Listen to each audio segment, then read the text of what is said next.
Hello mga ka-approve! Nasubukan na nga natin ang iba't ibang klaseng steak Tagalog.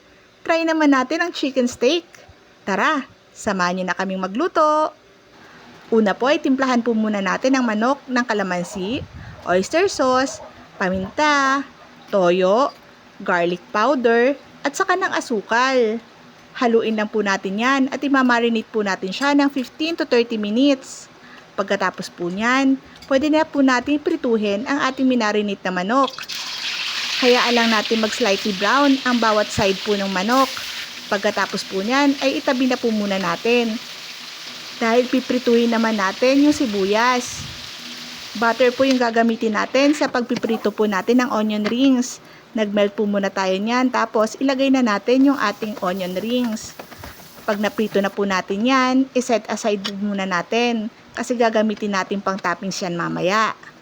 Diyan po sa same pan, magigisa na tayo ng bawang at saka ng sibuyas. Tapos po, saka natin ilalagay yung pinirito nating manok. Haluin lang po natin yan at lagyan ng tubig. Tapos takpan po at papakuluan po natin. Pagkatapos pong kumulo, pwede na po natin ilagay yung minarinate nating sauce kanina na tinabi. Tapos takpan po ulit natin para maluto po yung sauce niya.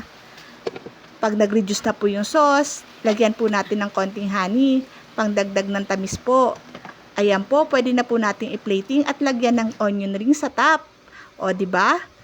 Ang sarap ng chicken steak natin. Try nyo na din po.